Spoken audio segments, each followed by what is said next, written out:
Hello. तो एक बार फिर से स्वागत है आपका आपके favourite YouTube channel master of mathematics bye Sunil Sharma में। तो मित्रों, अगर अभी तक आपने सब्सक्राइब नहीं किया है तो सब्सक्राइब कर दे ताकि आने वाले वीडियोस आप तक पहुंचते रहें। तो आज हम लोग डिस्कस करेंगे कुछ प्रॉब्लम्स जो सिमिलर ट्रायंगल से रिलेटेड होंगे। इसमें हम बेसिक प्रोपोर्शनैलिटी थ्योरम का मैजिकल टिप्स देखेंगे। तो आइए, ये पहला क्वेश्चन जो है हमने लिया है सिमिलर ट्रायंगल से। यहां आप देख सकते हैं जैसा कि गिवन है, there is a triangle ABC. ABC एक ट्रायंगल है जिसमें आप देख सकते हैं कि H I parallel to BC है, F G parallel to H I है, जबकि D parallel to F G है। ये गिवन है। फिर से देखें और क्या क्या गिवन है। Area of triangle AD, area of triangle AD is equal to area of quadrilateral DEGF, ये भी बराबर है, is equal to area of quadrilateral FGIH, ये भी बराबर है, is equal to area of quadrilateral HICB, यानी ये भी बराबर है। देन पूछा ये गया है कि H I is to BC का रेशियो क्या होगा। H I is to BC का रेशियो क्या होगा। तो आइए हम लोग कंसीडर कर लेते हैं ट्रायंगल एडीई का एरिया 1 यूनिट, क्वाड्रिलेटरल डीजीएफ का एरिया 1 यूनिट, एफजीआईएच का एरिया 1 यूनिट, एंड सिमिलरली एचआईसीबी जो क्वाड्रिलेटरल है उसका भी area 1 unit. Now let us erase this D and F G. धीरे से हम इसको इरेज कर दिए।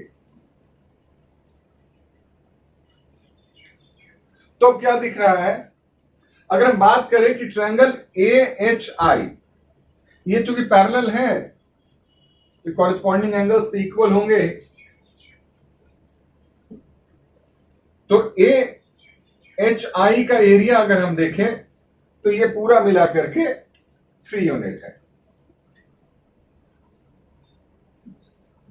जबकि अगर हम ट्रायंगल एबीसी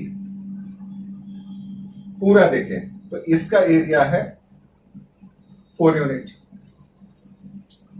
तो अब सॉल्यूशन में हम देखते ही है कि according to basic proportionality theorem, according to basic proportionality theorem, area of triangle AHI is to area of triangle ABC। ये कितना दिया हुआ है, ये 3:4 है। तो हम यहां कह सकते हैं कि HI square is to BC square, क्योंकि अगर ट्रायंगल AHI और ट्रायंगल ABC को देखें तो एच आई और बीसी कॉरेस्पॉन्डिंग साइड्स होंगे, कॉरेस्पॉन्डिंग बेसिस हैं, और ये H I square is to BC square के रेशियो में होते हैं। तो ये ऑलरेडी ये गिवन कितना है, कितना आया है, ये 3 यूनिट है, ये 4 यूनिट है। तो क्या हो जाएगा, तो देयरफॉर अगर हम H I is to BC देखें तो क्या हो जाएगा, √3 इज टू 2। चलिए, तो हम लोग एक और क्वेश्चन देखते हैं। जैसा कि हम लोग देख रहे हैं यहां पे बीसी बेस है, और बीसी पे आप देखेंगे कि ए बी एक परपेंडिकुलर ड्रॉन है, दूसरा डीसी भी एक परपेंडिकुलर है, और ये बीडी और एसी का जो इंटरसेक्शन पॉइंट ई है, यहां से भी बीसी पर एक परपेंडिकुलर ड्रॉ किया गया है।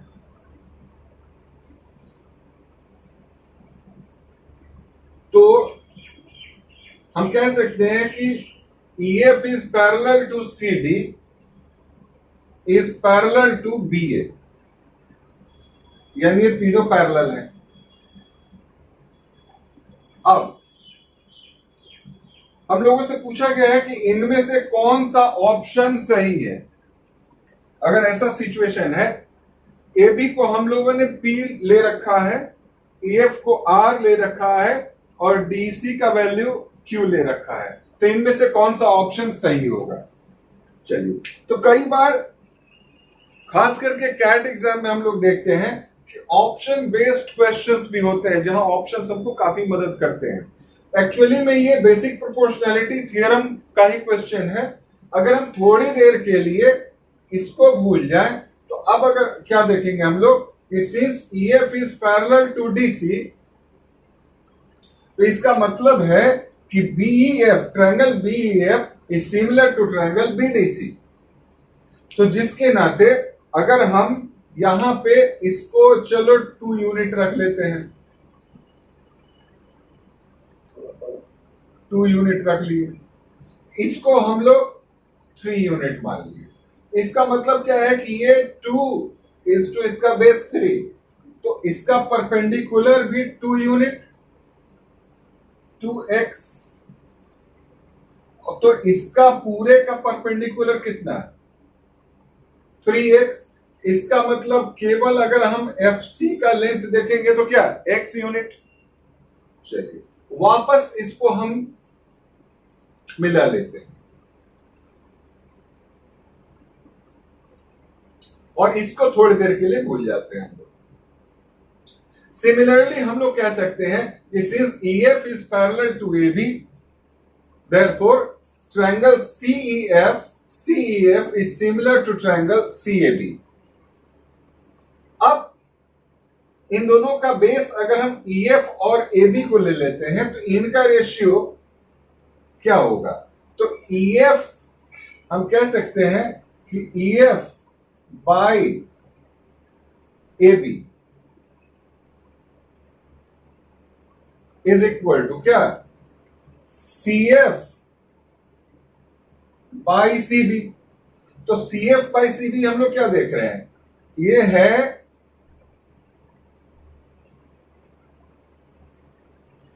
1:3। तो 1:3 कहने का मतलब कि EF और AB का भी रेशियो 1:3 होगा। EF है कितना? 2 यूनिट, तो ये कितना हो जाएगा? 6 यूनिट। अब चलिए, हमको R, Q और P के रेस्पेक्टिव वैल्यूज मिल गए हैं। चलिए ऑप्शन में रख के देखते हैं। सबसे पहले अगर हम ऑप्शन 2 को देखते हैं, ऑप्शन 3 को, C को, 1/P plus 1/Q plus 1/R, चूंकि ये तीनों PQR पॉजिटिव इंटीजर्स है, पॉजिटिव रियल नंबर्स है, तो इनका सम कभी भी 0 नहीं हो सकता है, इसलिए ऑप्शन C तो होगा ही नहीं। पहला ऑप्शन में आइए, P plus Q is equal to R। ये देखिए ऐसे भी आपको दिख रहा है कि P भी बड़ा है, Q भी बड़ा है, तो दोनों का सम R कैसे हो सकता है? तो नहीं होगा, ये भी गलत। सेकेंड ऑप्शन 1/P, 1/P के जगह हम क्या लिख सकते हैं? 1/6।